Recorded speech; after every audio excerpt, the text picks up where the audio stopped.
Hi everyone, welcome back to Wrestling Fun with Father and Son. I'm Father Matt and this is Son. Hi. And this is our SummerSlam reactions. So this is the SummerSlam reactions. We'll quickly skip through the pre-show because it wasn't too much. There's 3 matches. Only Logan versus Drew Gulak for the Cruiserweight Championship. Drew Gulak retained. Apollo Crews versus Buddy Murphy. I don't really understand why that match was made, but you know, it was just a funny thing. That was a DQ finish because of Rowan attacked Buddy Murphy. Obviously on SmackDown, Buddy Murphy said that Rowan was the one that attacked Roman Reigns. We had Elias did a little impromptu sort of music sequence that was interrupted by Edge, and Edge did a nice little spear. Alexa Bliss, Nikki Cross versus the Iconics, Women's Tag Team Championships. Alexa Bliss, Nikki Cross retained with the Twisted Bliss, and that was the pre-show. So we'll go straight into the main show. First match, Becky Lynch versus Natalya in a submissions match. I thought it was a little bit strange. I'm not too sure. I haven't seen many submission matches, but they did say that rope breaks weren't in effect during a submissions match, which I thought was a little bit funny for a submissions match. But still, that what it was. That was for the Raw's Women's Championship.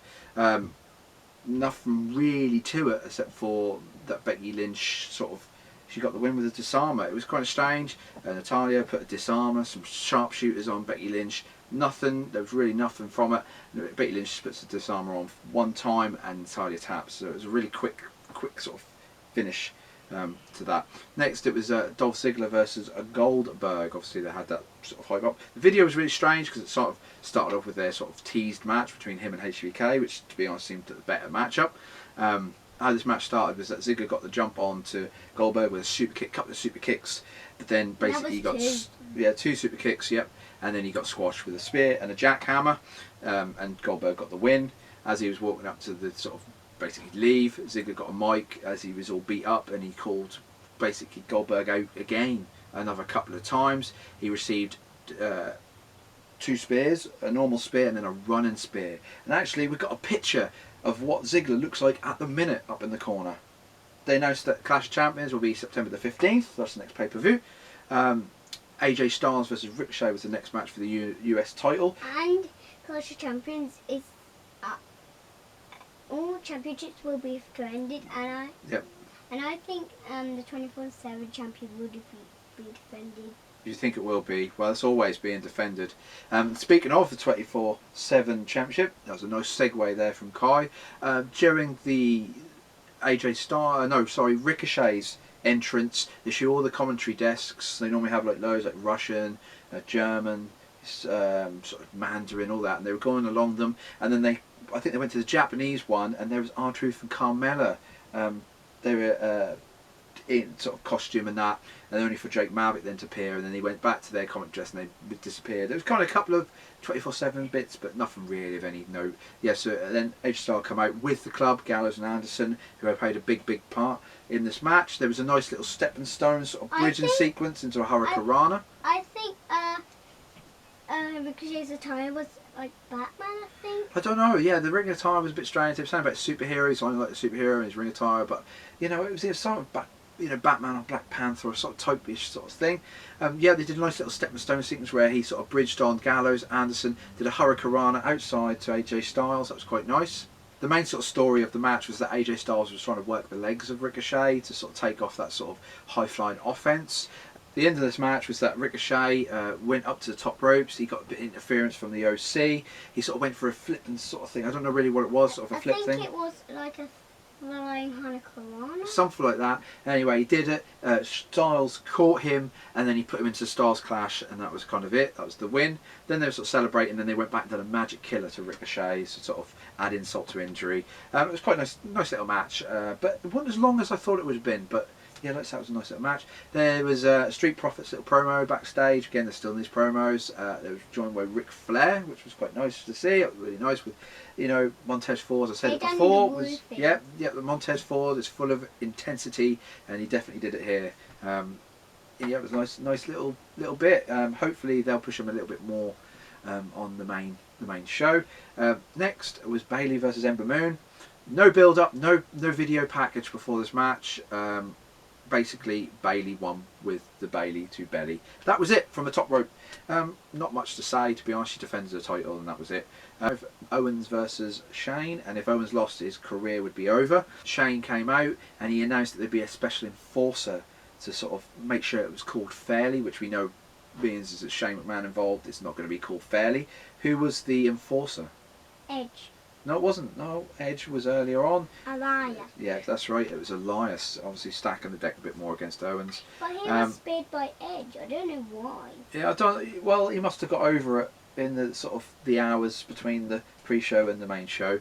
Yeah, quickly Elias made his presence felt by tripping up Owens on the outside. So yeah, a chair got slid into the ring, sort of taunting Owens to get a DQ finish, so he lost his career. Owens did a swanton to a frog splash, only for Elias to pull out the ref on the 3 count when he was trying to do the 3 count.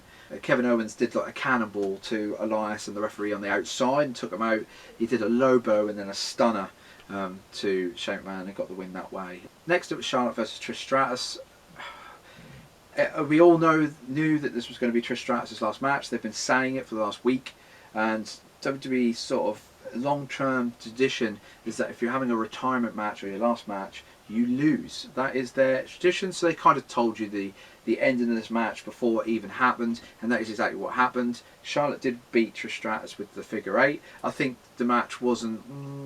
It's Trish Stratus, nice to see Trish back, but to be fair, she's not really in the sort of league as sort of Charlotte or Bailey or Becky, them sort of more competitive female wrestlers like they do now.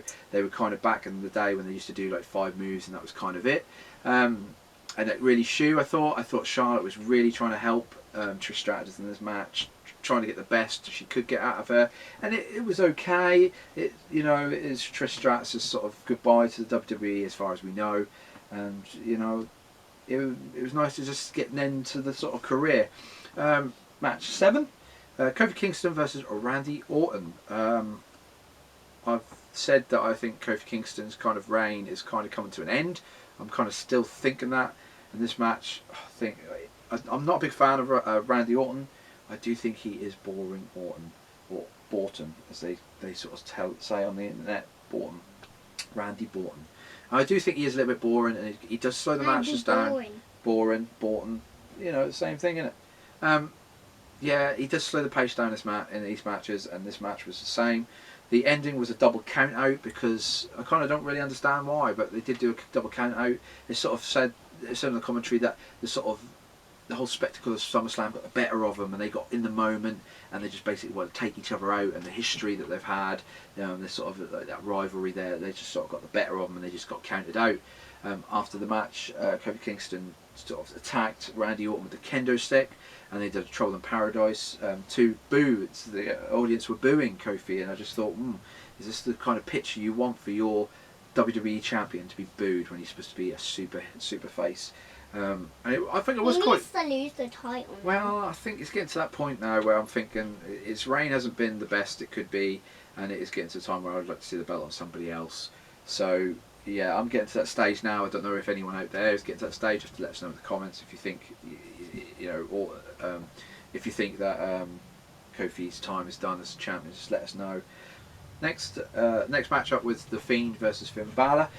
We'll start with the entrance, because the entrance was quite cool for The Fiend. There was rumours that he did want a Slipknot song, potentially, one of their new ones, but that was used heavily in NXT on Saturday, and their theme tune is also Slipknot. So, I was wondering what the theme's going to be. What it turned out to be was the same type of theme that he used to come out with, but it was a remix. It was kind of more of a... it was a more of an aggressive type of tune. I thought it was quite interesting and very good. He came up with a lantern. He obviously used to come up with a lantern, didn't he? He came up with a lantern. It was in a head this time, and I'm thinking it's Bray Wyatt's head. It looked like Bray Wyatt. I'm thinking it was supposed to be like the old character of Bray Wyatt from the rocking chair phase, and I think they're trying to say that that's dead now, and that's done, and that's the end of it. Match was a squash match, a very quick match. Couldn't see the Fiend losing, to be fair. He did win with the mandible claw. It's a bit strange to see these older moves come back. Obviously on NXT they had a rock bottom. They also had this mandible claw, obviously, and then obviously Owens uses a stunner. So we're seeing some of the older moves come back. But yeah, the Fiend looks like he's going to be winning with the mandible claw now. And next we'll come to the main event, which was Seth Rollins versus Brock Lesnar for the Universal Championship. Obviously the story going into this is that Seth Rollins had taped ribs, and because of the attack that Brock Lesnar's done over the last couple of weeks with F5s to chairs, to ring posts, to stretchers, everything, stacking the odds on Seth Rollins to make it look like he could not beat Brock Lesnar. This match was a typical Brock Lesnar match in the sort of way that he did try to destroy Seth Rollins. So yeah, the start of this match was that Brock Lesnar got a lot of offence on Seth Rollins, but Seth Rollins did sort of retaliate, didn't he, with a curb stomp. So it was close to near fall. And he did a frog splash through the Yep, table. they set up the table. He super kicked Lesnar onto the desk, went up to the turnbuckle, jumped off from inside to out, with a frog splash through the table. He actually standed on the steel. Yep, on the sort of platform on top of the around the turnbuckle. So yeah, he did get a lot of offence in this. He did. There were some super kicks, weren't there? He did really rock Lesnar in this match as well. Basically, the end was that Seth Rollins did get a curb stomp victory on Brock Lesnar as well. There wasn't much to the match, so basically there's no point going through every single detail of the match. It's best to talk about the impact of the match. Yep. It's best to talk about the reaction to the match instead of the whole match. So yeah, Seth Rollins is the new Universal Champion. Beat Brock Lesnar clean as well. I think this was a better match than WrestleMania. Yeah. So yeah, Seth Rollins did get a clean pin on Brock Lesnar. He did look like $1 million. Brock Lesnar really did make him look really good in this. And the impact of this is that I'm sort of glad, to be honest, they could sort of restart Rollins' reign again as a Universal Champion. Hopefully do a bit better than what they did the first time, and not have him in 4 matches with Baron Corbin. Hopefully they will find him a variety of opponents and make him really good with that. Was it 3, 4? I don't know. There were so many times I lose count. And make him look like, you know, have a better title reign this time, with different variety of different opponents, and have good matches and that.